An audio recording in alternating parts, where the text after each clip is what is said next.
आधीपासून ज्यांचे आपण फॅन आहोत त्यांनी आपल्या गाण्यावर रील करावं, मराठी गाण्यावर करावं, हे प्रत्येकाची इच्छा असते. गुलाबी साडी मी दिवाळीच्या दिवशी लिहिलं होतं ऍक्च्युली, आणि सगळे एकापेक्षा एक चांगले गाणे मी आणण्याचा प्रयत्न करेन. अशी डोळ्यात पाहू नको आणि लाजत जाऊ नको, दिसतेस गोड लाडानं बोल, मिठीत येऊन जा, येणार ना कराने तुला नवरी करून आता नेणार ना, येणार ना कराने तुला नवरी करून आता नेणार ना. मंडळी नमस्कार, मी प्रेरणा, तुम्ही बघताय सकाळ. आणि आता माझ्यासोबत जे कलाकार आहेत, खरं तर नऊवारी साडी असेल किंवा गुलाबी साडी, हे सगळे लोकप्रिय गाणी तुम्ही सोशल मीडियावर बघताय, ट्रेंडिंग आहेत. आणि आता पुन्हा एकदा तुम्हाला थिरकायला लावण्यासाठी नवं गाणं सज्ज आहे, आणि त्याच गाण्याच्या निमित्तानं संजू राठोड असेल आणि ही सगळी टीम आपल्यासोबत आहे. खूप खूप स्वागत आहे सकाळमध्ये. आणि हे नवीन गाणं पण तितकंच पेपी वाटतंय, थिरकायला लावणारं वाटतंय. पण संजू, तुला आधी विचारेन मी, हे गाणं तू कसं घेऊन आलंय? कारण एकीकडे ऑलरेडी गुलाबी साडी एवढं छान ट्रेंडमध्ये आहे, त्याच्यासाठी लोकप्रिय ठरतंय, तुझं कौतुक होतंय, त्यात पुन्हा एकदा एक नवं गाणं घेऊन येणं खरं तर चॅलेंजिंग आहे. येस, चॅलेंजिंग तर आहे, पण पब्लिकला नवीन नवीन प्रोडक्ट देणं माझं काम आहे. तर मला वाटतं जास्त गॅप 2.5 वर्ष झाले, 2.5 वर्ष म्हणजे सॉरी 2.5 महिने झालेत ऑलरेडी गुलाबी साडीला. तर मला वाटलं की आता काहीतरी पाहिजे बँग ऑन, तर ब्राईट गाणं घेऊन आलं. म्हणजे या सगळ्या गाण्यांमध्ये कुठेतरी अर्धवट राहिलेलं प्रेम असेल किंवा रिलेशनशिप असेल, या सगळ्या गोष्टी तुझ्या खऱ्या आयुष्यात झाल्यात की हे तू स्टोरी? नाही, हे प्रत्येकाच्या आयुष्यात हे अशी स्टोरी असते की लग्नात गेल्यानंतर कुणीतरी मुलगी आवडते आणि बस ते प्रेम अपूर्णच राहतं, फक्त बघणं तेवढंच.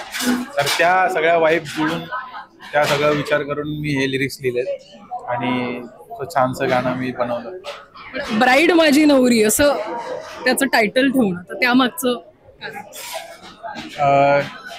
ब्राईड म्हणजे नवरीच असते. तर मला वाटलं की मी नेहमी गाण्याच्या बाहेरचं वर्ड यूज करत असतो, आणि ब्राईड म्हणजे सगळ्या भाषेत ते म्हणजे सगळ्यांना ते कळतं की ब्राईड म्हणजे नवरी असते. तर त्यामुळे मी ते नाव ठेवलं.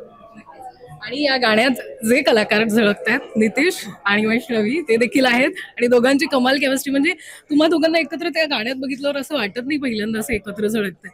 तो कनेक्ट आणि ती केमिस्ट्री इतकी छान जुळून आली आहे. नितेश, आम्हाला पण नाही वाटत आहे अजून कारण आम्ही इंस्टाग्रामवर आम्ही बोललो होतो 3 वर्षांपूर्वी, त्याच्यानंतर डायरेक्ट आम्ही या गाण्याला भेटलो आणि 2 दिवस आम्ही एकत्र होतो, पण असं वाटलंच नाही की आम्ही 2 दिवसच आहे. त्यामुळे एवढी आमच्या तिघांची पण तेवढी चांगली मैत्री झाली, त्यामुळे ते याच्यामध्ये आपल्याला स्क्रीनवर दिसतंय.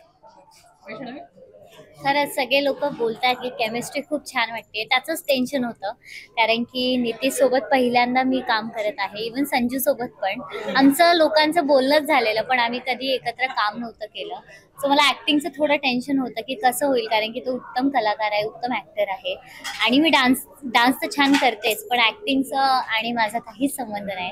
पण त्यांनी मला समजून घेतलं, खूप साऱ्या गोष्टी आहेत त्या सांगितल्या, आणि ते खूप छान शूट झालं आणि प्रेक्षकांना ते आवडतंय. आता तुला अगदी लहानपणापासून आम्ही बघत आलोय, तुझं नृत्य, डान्स, विविध रियालिटी शोज कार्यक्रमाच्या निमित्तानं, पण आता कुठेतरी अभिनय ही बाजू तू परतावून बघते स्वतःबद्दलची.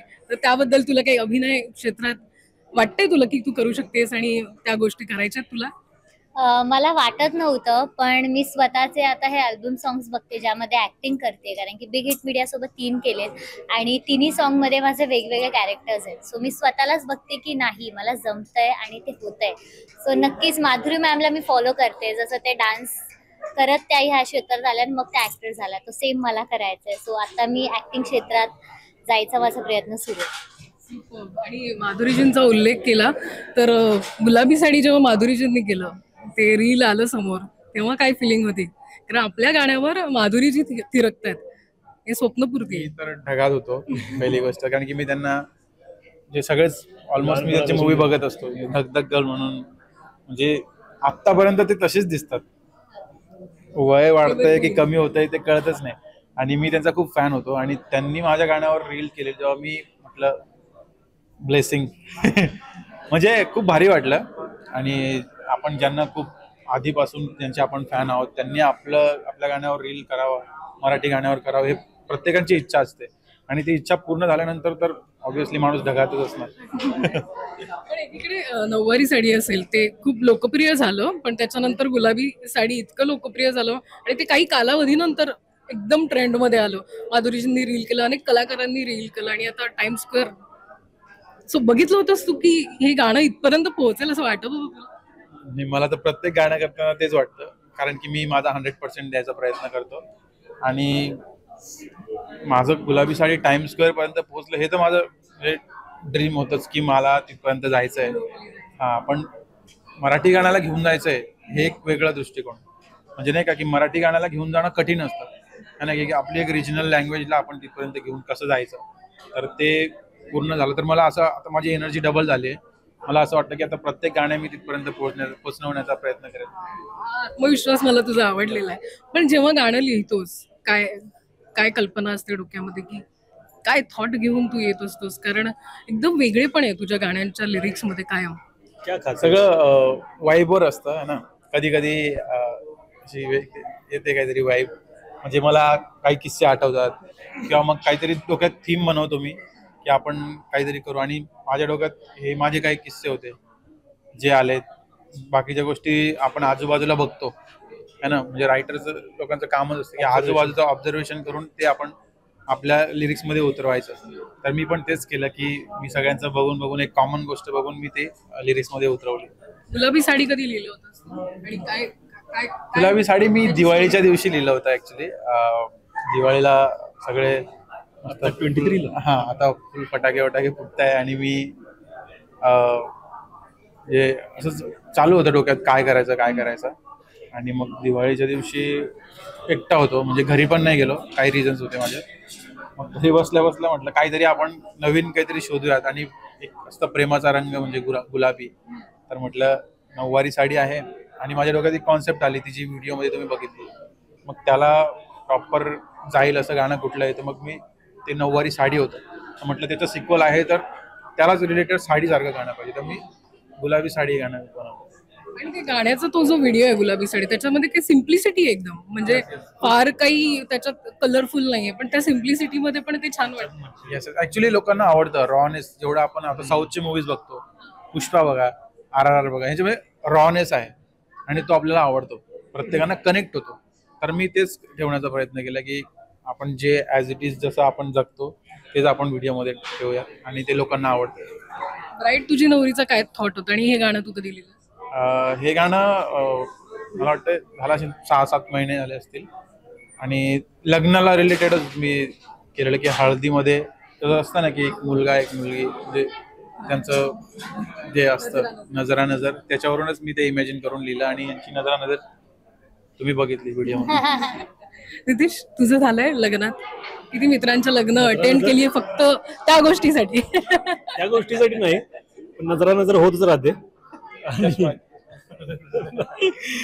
तर त्या गोष्टीसाठी नाही कधी अटेंड केलेलं, पण हे प्रत्येक लग्नात होतं असं मला वाटतं. आणि तेच संजूच्या पण डोक्यात होतं आणि तेच त्यानं त्या गाण्यामध्ये उतरवलं आणि आम्ही सगळ्यांनी उतरवण्याचा प्रयत्न केलाय आणि लोकांना आवडतंय. पण मला वाटतं अशा अल्बम गाण्यांची खासियत असते, काही कमी कालावधीचं असतं, त्याच्यात एक स्टोरी लाईन बसवलेली असते आणि ते गाणं लोकांपर्यंत पोहोचतं. तू इतक्या मालिका चित्रपटांमध्ये काम करत, पण गाण्यात ते करणं त्याबद्दल काय अनुभव?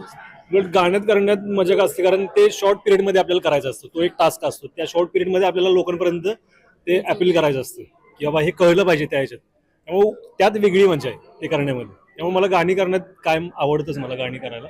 आणि जसं की संजूचं गाणं आता ग्लोबली व्हायरल होत आहेत सगळे, त्यामुळे मला असं वाटतं की हे पण गाणं व्हायरल व्हावं. आणि संजू ज्या प्रकारे गाणी तयार करतो, ज्या प्रकारे लिहितो, कंपोज करतो, खूप अभिमान वाटतो की मराठी मुलगा आज टाइम स्क्वेअरला जाऊन त्याचं गाणी लागतात. ही आपल्या सगळ्यांसाठी एक महत्वाची म्हणजे अभिमानाची गोष्ट आहे.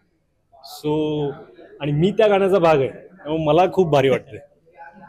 आणि वैष्णवीच्या बाबतीत काय झालं की तुम्ही आधीच्या गाण्यामध्ये संजू तू घेणार होतास तिला आणि मला वाटतं ब्राईड तुझी नवरीच्या निमित्ताने हे जुळून आलंय, पण तू त्याला म्हटलंस का गुलाबी साडीमध्ये मला घेतलं नाहीस?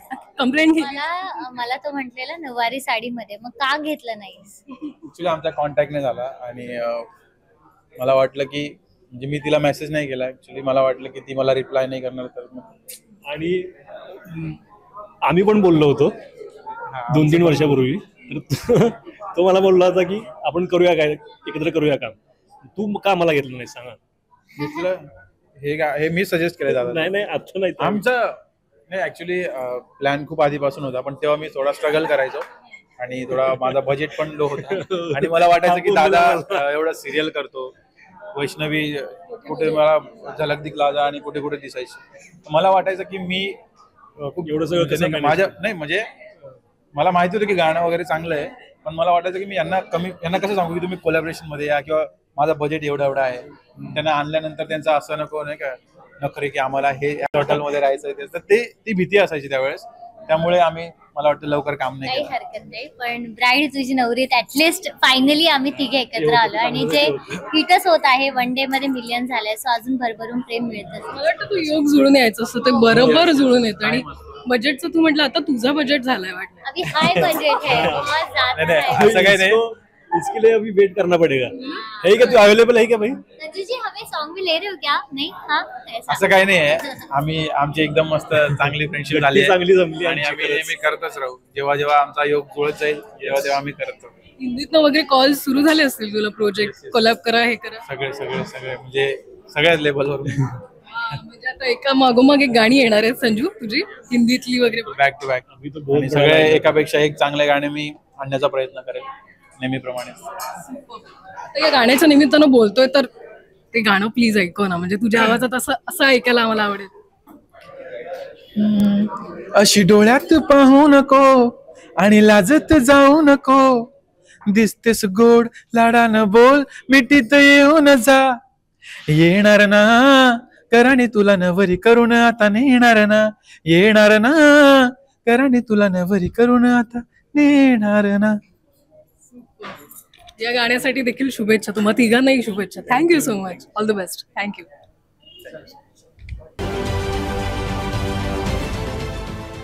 देश विदेशातील प्रत्येक घडामोडींचे लाईव्ह अपडेट मिळवण्यासाठी आता साम टीव्हीच्या सर्व सोशल मीडिया प्लॅटफॉर्मला लाईक, फॉलो आणि सबस्क्राईब करा. तसंच सर्व नोटिफिकेशनसाठी बेल आयकॉन प्रेस करायला विसरू नका.